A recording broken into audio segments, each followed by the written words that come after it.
If you hold a bar of soap long enough, it thins into a curve that fits your palm.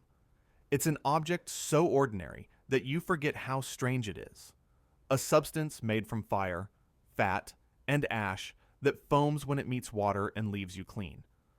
For most of human history, soap was not ordinary. It was a craft.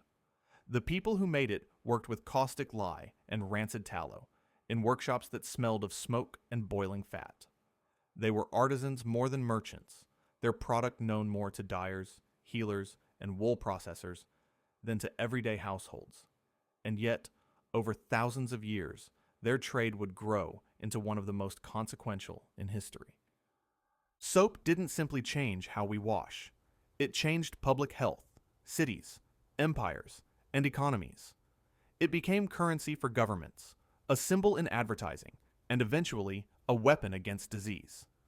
To understand the soapmakers is to understand how human beings turned a foul-smelling craft into a daily ritual of survival.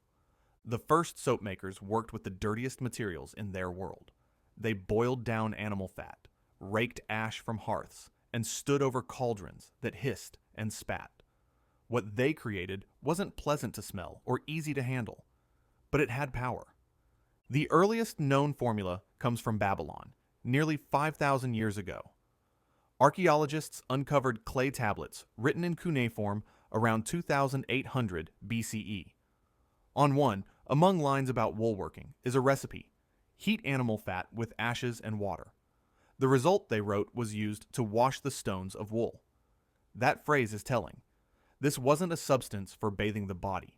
It was a preparation for cloth. Wool had to be scoured before it could be dyed, and soap made the colors hold. The first soap makers were textile workers. Their product was a tool of craft.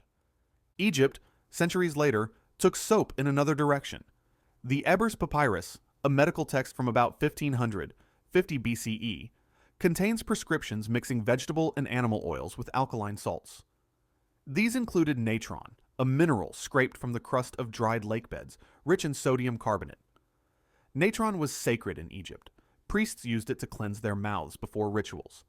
Embalmers packed it into corpses to desiccate flesh. When combined with oils, it produced a paste that could clean the skin and treat disease. Soap here was medicine, ritual, purification. To make it was to participate in a sacred process. Other Egyptian texts show how practical it could be. The Hearst Papyrus includes remedies using natron mixtures for skin infections. In workshops near the Nile, women used similar pastes to wash hair and clothing. Soap in Egypt was not yet every day, but it was known, and it was trusted by healers and holy men. The Greeks knew soap but did not embrace it. Their bathing culture revolved around oil. Athletes and citizens in gymnasia rubbed themselves with olive oil, then scraped it off with curved bronze strigils, taking dirt and sweat with it. Homer describes this in the Iliad and Odyssey. Cleanliness was achieved without suds. Soap remained foreign, a curiosity. The Romans inherited this disdain, but fragments of use remain. Pliny the Elder, writing his encyclopedic Natural History around 77 CE, mentioned sapo. He said it was a mixture of tallow and ashes, invented by the Gauls, used for giving a reddish tint to the hair. He wrote of it almost dismissively, as a barbarian pomade. Yet archaeological digs in Pompeii found soap-like residues in amphorae and drains, suggesting some households at least were experimenting with it. Elsewhere in the Near East, soap was beginning to take root. In Syria, evidence suggests olive oil and lye were boiled into a hard soap, an ancestor of Aleppo soap. That recipe would later spread west to Spain, giving rise to Castile soap, but in antiquity, these were local crafts, not global commodities. What unites all these early soaps is their harshness. Boiled fat and ash produces lye, a caustic substance that burns the skin. Ancient soap was brown or gray, often foul-smelling. It could clean, but it could also sting. That is why it stayed in workshops, in apothecaries, in ritual use, not in daily bathing. The soap makers themselves were a small, marginal class. In Babylon, they were wool processors. In Egypt, they were healers or embalmers. In Gaul, They were artisans making hair dye. Their work was messy, pungent, half respected, half suspect. But their knowledge traveled. Recipes scratched into clay tablets. Papyrus scrolls tucked into temple libraries. Oral instructions passed from master to apprentice.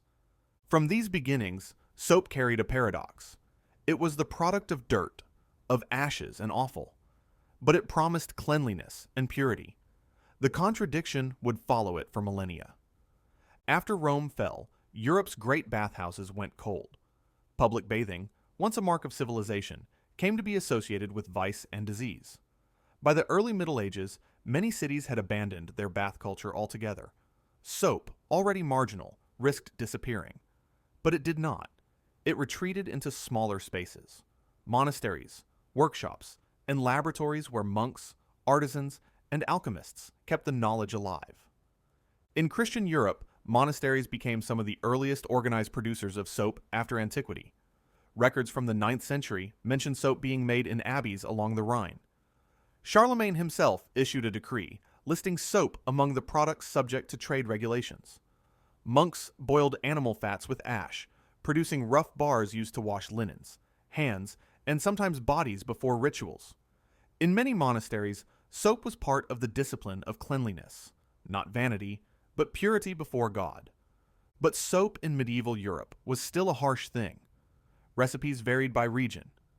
In Northern Europe, soap was made with animal tallow, producing a dark, greasy product with a pungent smell. It was useful for scrubbing clothes, but rarely pleasant on skin. In Southern Europe, where olive oil was more common, soap was gentler, more fragrant. This was the root of Mediterranean soap traditions that would one day become famous. The white Castile soaps of Spain, the olive-based bars of Marseille, the laurel oil soaps of Aleppo. It was in the Islamic world, though, that soap making advanced the most in this period. Scholars of the Abbasid Caliphate studied the chemistry of alkalis, refining them from plant ashes. The Persian physician Al-Razi, Razis, writing in the 9th century, gave recipes for soaps made from sesame oil and alkaline salts. Islamic artisans improved the techniques for producing hard, scented soaps, sometimes mixing in herbs or perfumes. These soaps spread along trade routes, from Syria to North Africa, from Andalusia into the Mediterranean. Travelers remarked on the smooth, perfumed blocks of Aleppo soap, made from olive oil and laurel oil, hardened into a form that could be stored, stacked, and shipped. These were not luxuries reserved for elites. In cities like Damascus, Tripoli, and Fez, soap was a common commodity sold in markets. It had become tied to ritual cleanliness, which Islam enjoined through ablutions before prayer. In societies where washing was a religious duty, soap found fertile ground. Europe received these influences slowly. By the 12th century, Italian traders were importing Aleppo soap into ports like Venice and Genoa. The Crusades carried not only soldiers, but also goods back to Europe, among them the knowledge of finer soaps. Southern Europe began to develop its own industries. In Spain, under both Muslim and Christian rule, soap factories grew up around Castile, using olive oil as the base. In France, Marseille would later become a center of soap production, building on these Mediterranean traditions. The soap makers of medieval Europe were both artisans and outcasts. In cities, they worked at the edges of town, because the stench of boiling tallow offended neighbors. Guild records from England and France show soap makers often clustered near rivers, where water could be fetched and waste poured away. Their work was dirty, smelly, and often despised, yet indispensable. Guilds began to form, regulating quality, controlling trade. By the 14th century, London had a recognized community of soap boilers, bound by ordinances to prevent fraud and protect standards. And yet, soap was not universally trusted. Many Europeans bathed rarely, suspicious of the idea that water itself could cleanse. Physicians sometimes warned that frequent washing opened the pores to disease. Soap was used more for laundry than for bodies, more for ritual than for routine. It was tied to purity, but also to stigma. A household might keep bars for washing clothes and linens, but the act of bathing with soap was still unusual. Meanwhile, in the Islamic world, soap remained integral. Accounts from travelers like the Andalusian scholar Ibn Battuta in the 14th century Describe markets where perfumed soaps were sold alongside spices and textiles. Soap here was part of a broader culture of hygiene: baths, hammams, ritual washing. It carried no stigma. It was a daily substance made by professional guilds, exported across the Mediterranean. This divergence mattered. By the late Middle Ages, Southern Europe was more familiar with quality soap than the North. Olive oil soaps from Spain and Italy were prized, while Northern soaps, made from tallow, remained coarse. The trade in soap created regional reputations, even early brands. Aleppo soap became synonymous with quality, Castile soap with purity, Marseille soap with luxury. Each name carried the weight of place and tradition. The soap makers of this era stood at a crossroads. In Europe, marginal artisans working in stinking workshops, often eyed with suspicion. In the Islamic world, respected craftsmen producing goods for daily ritual and long-distance trade. What they shared was their craft: the boiling of fat and ash, the careful balancing of ingredients, the transformation of waste into something that could cleanse. Soap remained paradoxical. It was sacred and profane, medicine and irritant, luxury and necessity. Its makers carried the stain of their materials, but also the prestige of their product. They worked with filth to create purity. That paradox would only deepen as soap moved into the age of guild monopolies, royal taxes, and empires. The hands of the soap makers, stained with ash and tallow, were shaping not only hygiene, but economies. By the late Middle Ages, soap was no longer just a monastic recipe or a market curiosity. It had become an industry, still small, still smelly, but increasingly valuable. The people who boiled fat and ash were no longer lone artisans. They were guild members, subjects of royal decrees, taxpayers. Soap had moved from the margins into the ledger books of kings. In southern Europe, the reputation of soap was already tied to geography. Aleppo soap from Syria, hard and fragrant with laurel oil, had been exported for centuries. When Italian traders brought it west, it inspired local versions. Castile, in Spain, became famous for its olive oil-based soap, white and mild. In France, the city of Marseille, with access to both olive groves and Mediterranean trade, developed its own tradition. By the 15th century, Marseille soap was becoming a recognized product, known for its smoothness and pale color. Guilds organized these industries. In England, the soap boilers of London had their own ordinances by the 14th century, regulating how soap could be made, what ingredients could be used, and how quality was enforced. They worked at the city's margins, near rivers or docks, where the stench of boiling tallow would not overwhelm the wealthy. Their status was ambiguous, necessary enough to regulate, unpleasant enough to keep at a distance. But soap had become valuable, and when something was valuable, rulers found ways to tax it. In England, soap first became a royal monopoly in the early 17th century. James I granted patents to favored companies, ensuring they alone could produce soap for the kingdom. The king's coffers filled, but the soap itself worsened. Monopolists cut corners, used cheap fats, and flooded the market with inferior bars. Londoners complained that their soap was corrosive, foul-smelling, unusable. A pamphlet war erupted, with critics accusing the soap patentees of poisoning the people for profit. The tax soon followed. In 1712, Queen Anne's government imposed the soap tax, charging 2 pence on every pound of soap made in Britain. It was one of the most lucrative excise taxes of the era.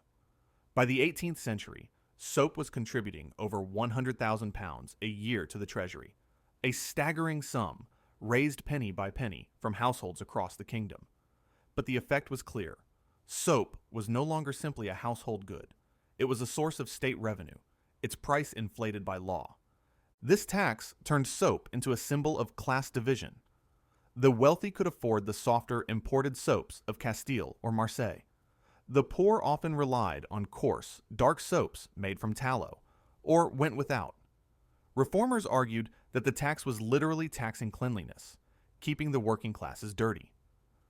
Soap is as necessary to the poor as bread, one critic wrote in the 1830s, calling the levy a tax upon health itself. The campaign to repeal the soap tax became part of a broader fight for public health and fairness. though it would not succeed until 1853. For more than a century, British soap was shackled to the state. On the continent, too, soap was bound up with guilds and regulation. In France, Marseille soapmakers were placed under strict rules in the 17th century. An edict of Louis XIV in 1688 required that genuine Marseille soap be made only from pure olive oil, forbade animal tallow, and mandated quality standards. Violators could be fined or have their soap destroyed. The edict was partly about purity and partly about protecting an industry that was becoming a point of civic pride. Marseille soap was now branded, not with logos, but with law. Castile soap enjoyed a similar reputation. Exported across Europe, it became synonymous with quality. In England, people referred to imported white bars as Castile soap, regardless of origin. For centuries, it was the standard against which others were measured. Soap was still expensive, still limited, but its reputation was growing. It was becoming tied to place, to law, to class, and its makers were becoming a visible trade. Not anonymous alchemists, but regulated guild members, taxpayers, monopolists, sometimes smugglers. Because where there were taxes and monopolies, there was smuggling. Illegal soap slipped into ports, untaxed and unmarked. Authorities cracked down, but the trade persisted. Cleanliness even then found a way. For the soap makers themselves, guild membership was both protection and constraint. It kept standards, but it also bound them to the whims of monarchs and treasuries. Their work was still filthy, their hands still stained with liburns and fat, but now it was watched by inspectors and valued by kings. Soap was no longer just craft. It was commerce, regulation, and power. And as chemistry advanced in the 18th and 19th centuries, those stained hands would soon hold one of the keys to industrial modernity. By the 17th century, soap was no longer confined to guild halls and city workshops. It had become imperial cargo. Empires carried it across oceans, and in turn, empire supplied the raw materials soap makers needed. The story of soap in this era is the story of colonies, plantations, taxes, and trade routes, all built on human labor, often enslaved. When Europeans sailed west and south, they didn't just carry muskets and missionaries. They carried their daily habits, soap among them. On ships bound for the Americas or Africa, soap was rationed to sailors and soldiers. The English East India Company shipped soap to its posts in Bengal. Spanish fleets provisioned voyages to Mexico with Castile bars. Soap traveled wherever empire did, packed alongside dried fish, salted beef, and barrels of beer. But empires didn't just consume soap. They reorganized the resources for making it. Soap required fat or oil, and as demand grew, empires turned to colonies for supply. In the Caribbean, tallow came from cattle raised on plantations. In West Africa, palm oil, long used locally for cooking and ritual, was extracted in ever greater quantities and shipped to Europe.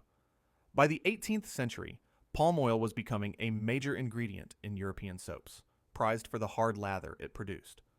Palm oil was not just an agricultural product, it was entangled with slavery.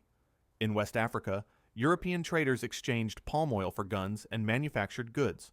On plantations in the Americas, enslaved people produced tallow as a byproduct of cattle raising and sugar refining. Soap makers in Marseille or London might never have seen a plantation, but their barrels of fat and oil bore the mark of empire's coercion. In Britain, soap had already been bound tightly to the state through the soap tax of 1712. Now it became bound to the colonial economy. As one critic put it, soap is made in the colonies and paid for by the poor at home. London soap boilers complained that taxes stifled them while smuggling thrived. Marseille soap makers built fortunes on Mediterranean and colonial oils. Liverpool and Bristol, cities enriched by the Atlantic slave trade, became hubs not only for sugar and tobacco, but also for soap manufacture. Soap also became a weapon of imperial branding. By the late 18th century, Pear's Soap in London was advertising itself as the purest, most transparent bar, fit for a queen. By the 19th, as Britain extended its empire deeper into Africa and Asia, Pear's turned soap into ideology. Its infamous ads depicted white colonizers scrubbing civilization onto black bodies. Soap as both product and metaphor for empire. A 19th century Piers ad bore the caption, "The first step towards lightening the white man's burden is through teaching the virtues of cleanliness." The soapmaker's trade, once a stinking craft, had been elevated into propaganda for imperial rule. At the same time, new industrial techniques made soap cheaper and more abundant. Nicolas Leblanc's process for producing soda ash in the 1790s revolutionized alkali supply. No longer did soapmakers depend solely on wood ash. Factories could produce consistent alkali in bulk. Michel Eugène Chevreul, in the 1820s, identified fatty acids and explained the chemistry of saponification in modern terms. Soap was no longer mysterious alchemy. It was chemistry, and that chemistry made industrial scaling possible. But in this period, before the great industrial soap giants rose, the empire did much of the scaling. Colonial fats and oils fed European factories. Soap taxes filled royal coffers. Advertising turned cleanliness into both moral and racial code.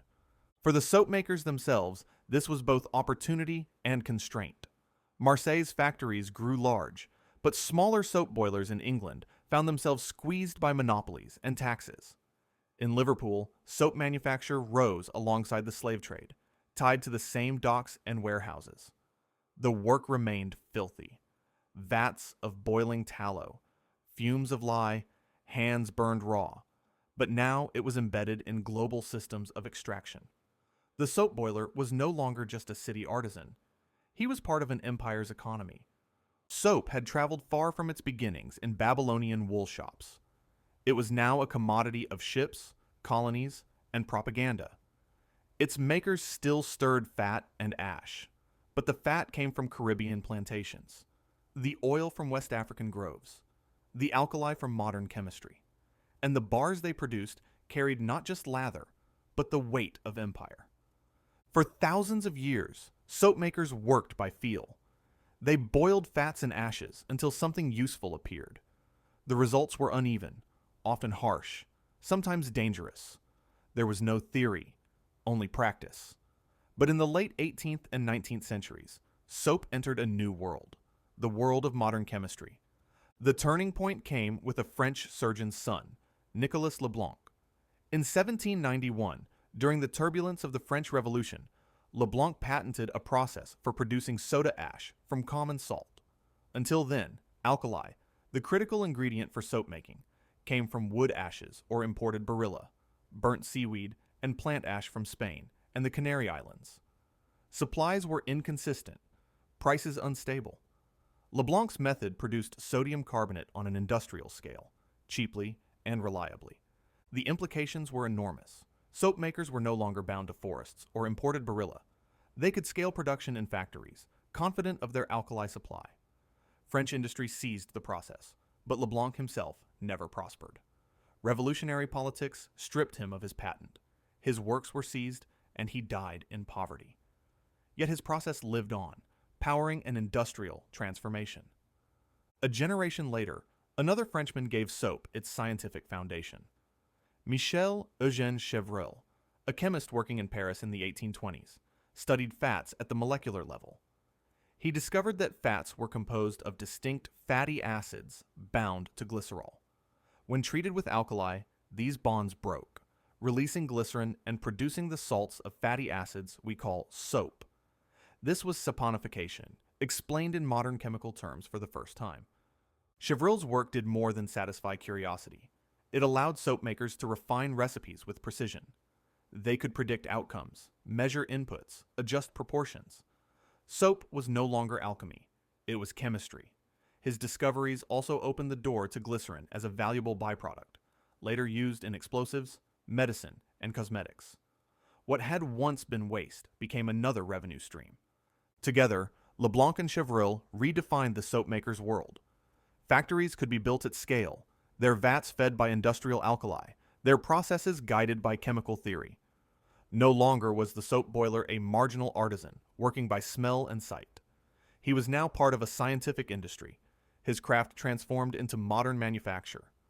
Britain, too, seized these innovations. In Liverpool, Bristol, and London, factories expanded to serve not just local markets, but the growing cities of the industrial age. Workers scrubbed coal dust from their skin. Housewives scoured laundry blackened by soot. Hospitals demanded disinfectant. Soap became a necessity in new, dirty urban environments. But soap was still bound by politics. In Britain, the hated soap tax remained in place until 1853, keeping prices high and consumption limited. The tax suppressed innovation and stifled smaller producers. When it was finally repealed, consumption exploded. Within a decade, the average British household was using twice as much soap as before. Reformers hailed the repeal as a victory for health as well as economics. Industrial chemistry kept advancing. In the mid-19th century, the Solvay process replaced Leblanc's, producing alkali more efficiently and with less waste. By the 1860s and 70s, vast chemical works on the European continent churned out soda ash by the ton. Soap factories no longer depended on traditional inputs. Science had severed the tie to ash and forest. The soap makers themselves were changing too. No longer small guild artisans, they were now factory owners. Foremen, industrial chemists. Their workshops grew into industrial complexes with rows of vats, drying rooms, stamping presses. Their brands began to travel across borders, stamped into bars, advertised in newspapers. Soap was entering the age of mass production. The Enlightenment had given soap a theory. Industrial chemistry had given it scale. But it was the 19th century's great public health crises, cholera, typhoid, tuberculosis, that would turn soap from an industrial product into a moral crusade. The next act in the story of the soap makers was not just about science or industry. It was about survival. By the middle of the 19th century, soap was no longer just a household commodity. It had become a weapon in a new kind of war, the war against disease. The industrial age had crammed millions of people into cities. London's population tripled between 1800 and 1850. New York, Chicago, Paris, Berlin, all choked with tenements, poor sanitation, and polluted water. Epidemics of cholera, typhoid, and tuberculosis ripped through crowded neighborhoods. Reformers began to ask, could cleanliness itself be a form of medicine? Florence Nightingale, the British nurse who became a legend in the Crimean War of the 1850s, argued that cleanliness was as vital as surgery. In her Notes on Nursing, published in 1860, she wrote, "The greater part of nursing consists in preserving cleanliness." She insisted that hospitals needed not only bandages and doctors, but soap and water. For Nightingale, soap was not a luxury, it was survival. At the same time, germ theory was transforming medicine. Louis Pasteur in France and Robert Koch in Germany demonstrated that invisible organisms cause disease. If microbes could spread through hands, linens, and utensils, then washing with soap was more than cosmetic. It was a barrier against contagion. Physicians who once scoffed at bathing now demanded it. Public health boards urged households to keep soap on hand. Governments began to treat soap as a civic necessity. In Britain, reformers celebrated the repeal of the soap tax in 1853 as a triumph of health. Soap became cheaper, consumption soared, and reformers pointed to cleaner homes and lower mortality as proof of progress. In the United States, municipal health departments distributed soap to poor families during cholera outbreaks. Pamphlets preached, "Clean hands save lives." Industry seized the moment. In 1879, Procter & Gamble, a Cincinnati-based company founded by two immigrants, a candle maker and a soap maker, introduced Ivory soap. Its slogan was simple but effective. It floats. The floating bar was a manufacturing accident, the result of air whipped into the mixture, but it became a marketing sensation. Ivory was branded as pure, affordable, and reliable. Ads claimed it was 99 and 44 out of 100% pure. For the first time, soap was sold as science you could hold. In Britain, Lever Brothers launched Sunlight Soap in the 1880s. Their advertisements promised not just cleanliness, but moral uplift. They plastered posters across cities with images of shining white laundry and smiling children. Lever himself declared that Sunlight was a product that will make cleanliness commonplace, that will teach the masses the virtues of hygiene. Soap was no longer pitched only to housewives. It was pitched as social reform. The rise of advertising tied soap to class and culture. Soap meant whiteness, purity, respectability. In Peer's soap campaigns of the late 19th century, images of cherubic children and glowing mothers linked the bar directly to ideals of virtue. But Peers also went further, weaponizing soap as imperial ideology.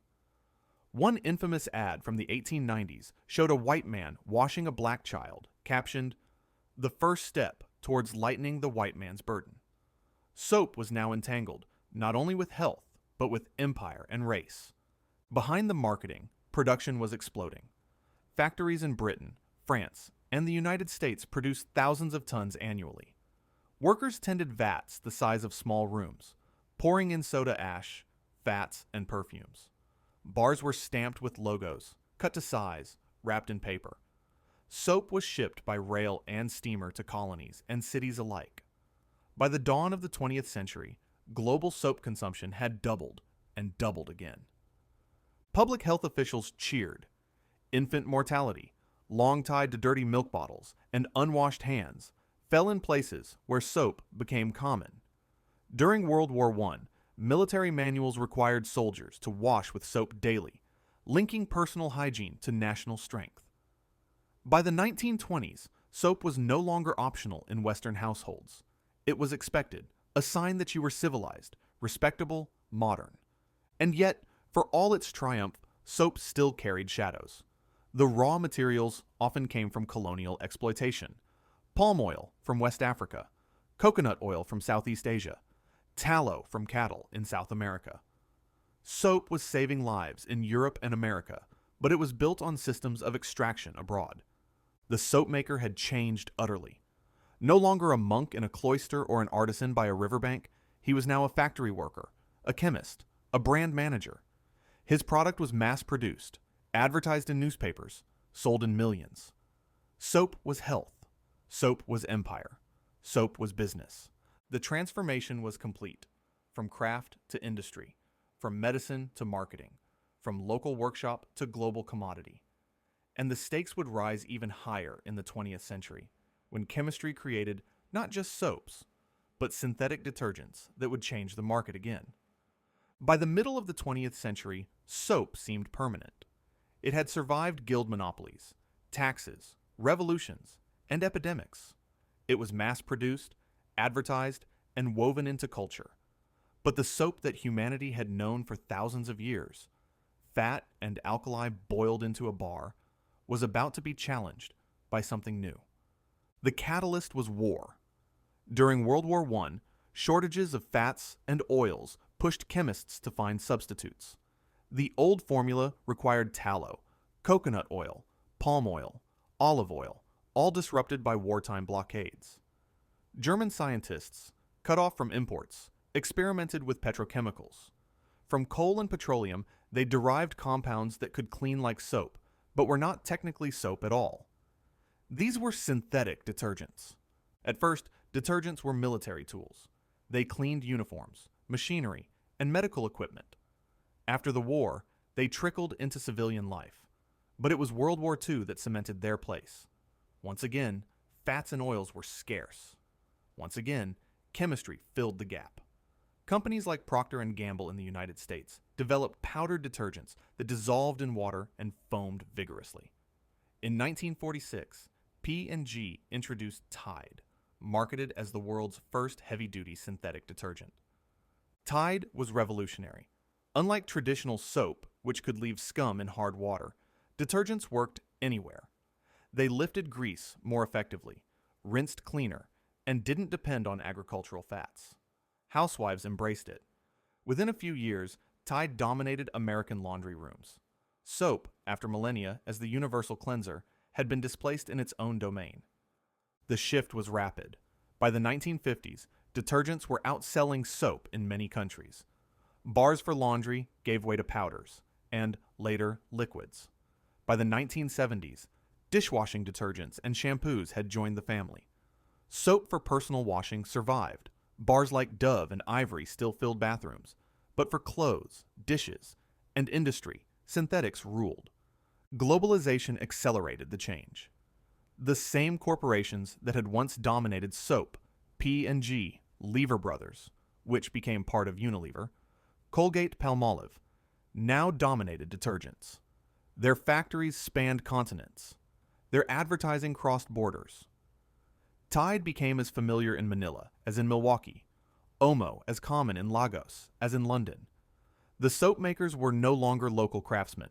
They were multinationals managing global supply chains. But detergents brought new problems. The early synthetic compounds, particularly alkylbenzene sulfonates, did not biodegrade easily. By the 1950s, rivers in Europe and North America were foaming with persistent suds, a visible symbol of chemical pollution. Environmental groups sounded alarms. Governments began regulating detergent formulations, pushing manufacturers toward biodegradable surfactants. Palm oil, too, returned to the story. By the late 20th century, the demand for palm oil, once a colonial commodity, surged again as a cheap, versatile ingredient for both soaps and processed foods. Vast plantations spread across Indonesia and Malaysia, fueling deforestation, displacing communities, and threatening species like the orangutan. Soap and detergent, once symbols of progress, were now linked to ecological crisis. Yet at the same time, soap enjoyed a curious revival. In the 1970s and 80s, natural and artisanal soaps gained niche popularity. Handmade bars scented with herbs and oils reappeared in boutique shops, sold as antidotes to the anonymous chemicals of supermarkets. In the 2000s, the trend accelerated. Brands like Lush built global empires on natural soap, marketed with a mix of environmentalism, ethics, and sensory experience. The artisanal soap maker, once thought extinct, had returned, but now as part of lifestyle branding. In households, the bar itself began to shrink. Liquid hand soaps in pumps, body washes in squeeze bottles, and antibacterial gels spread through bathrooms and kitchens. Bars persisted, but less as default, more as choice. The idea of soap broadened. Any cleanser, liquid or solid, synthetic or natural, fell under its name. By the dawn of the 21st century, the soap maker's legacy stretched across two poles. On one side, the multinationals, Procter & Gamble, Unilever, Colgate-Palmolive, producing millions of tons of detergents and soaps annually, controlling global brands, shaping advertising and consumption patterns. On the other, the small-scale makers, artisans at markets, activists promoting zero waste, families boiling lye, and oils at home as a craft. Between them, billions of consumers navigating hygiene, health, and identity through the products of a trade older than writing. Soap had entered the global market in a way its first makers could never have imagined. What began as ash and fat in a Babylonian vat had become a spectrum of petrochemicals, branding strategies, and environmental debates. The soap maker's cauldron had become the global supply chain. If you pick up a bar of soap and turn it in your hand, you're holding 5,000 years of history. You're holding Babylonian tablets scratched with recipes for washing wool, Egyptian papyri that mixed natron with oils, Roman amphorae with residues of saponified fat. You're holding the fumes of medieval workshops where monks stirred cauldrons, and the perfumed markets of Damascus and Aleppo where laurel oil soap was stacked like bricks. You're holding the debts of empire, palm oil from West Africa, tallow from Caribbean cattle, soda ash from chemical works on the Seine. You're holding the imprint of Procter & Gamble and Lever Brothers, of floating ivory bars and sunlight advertisements, of soap operas that filled the afternoons of millions. The soap makers worked in obscurity, but their craft shaped the world. They stood over vats of boiling fat, hands raw with lye, in spaces that stank of tallow and smoke. Their work was lowly, but its effects were profound. Every advancement, from Leblanc's soda ash to Chevrolet's fatty acids, from pasteurization campaigns to public health posters, turned their foul-smelling product into a lifeline. Soap did not just wash away dirt. It washed away disease, stigma, and fear. The paradox never disappeared. Soap was both humble and powerful, born of waste, but capable of saving lives. It was taxed, monopolized, turned into propaganda, even racial ideology. Yet through all of this, it remained, at its heart, a simple mixture of fat and alkali, foaming in water. Today, the soapmakers' descendants are everywhere, in the labs of multinational corporations, in the stalls of artisanal markets, in the kitchens where people still boil lye and oil by hand. Their products come in bars, powders, liquids, gels. They promise not just cleanliness, but beauty, safety, confidence, health. The marketing has changed, but the promise is the same as it was in Babylon. Soap transforms. And in the smallest gesture, turning on a tap, rubbing a bar, feeling the lather rise, we repeat a ritual as old as cities. In pandemics, in wars, in ordinary mornings, we reach for soap without thinking. We trust it to carry dirt, grease, and microbes away, to make us safe for another day. The story of the soap makers is the story of human ingenuity, of finding purity in filth, of coaxing order from waste, of transforming ashes into something that cleanses. It is also a story of survival.